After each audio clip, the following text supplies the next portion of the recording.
So question number 1. A newly married couple wanted to go to a genetic counselor before starting their family. They were advised by their doctor friend as there was history of beta thalassemia in the paternal family. The counselor explained them that how different mutations in the same genetic locus can cause similar or identical phenotype. About what concept is she trying to explain to the couple? Phenotypic heterogeneity, allelic heterogeneity, locus heterogeneity, and non-allelic heterogeneity. So what are these terms, and let us try to understand what these terms actually mean. So first is allelic heterogeneity.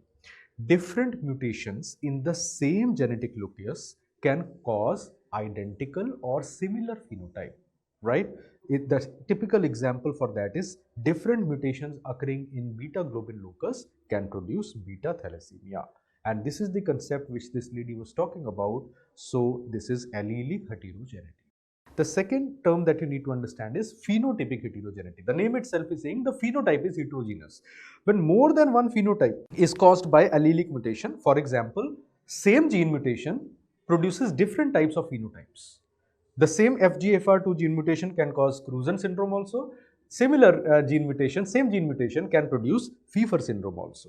So that is called as phenotypic heterogeneity. That is, the same allele is affected, but the phenotype being produced is different in different situations.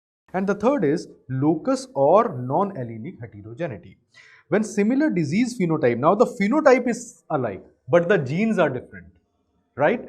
When similar phenotype results from mutations at different genetic loci, for example, osteogenesis imperfecta, there are separate genes which are getting involved, but both of them are producing a common phenotype. That is called as locus or non-allelic heterogeneity. So we have allelic heterogeneity, phenotypic heterogeneity, and locus or non-allelic heterogeneity. Subscribe and press the bell icon so you never miss an update from PrepLadder.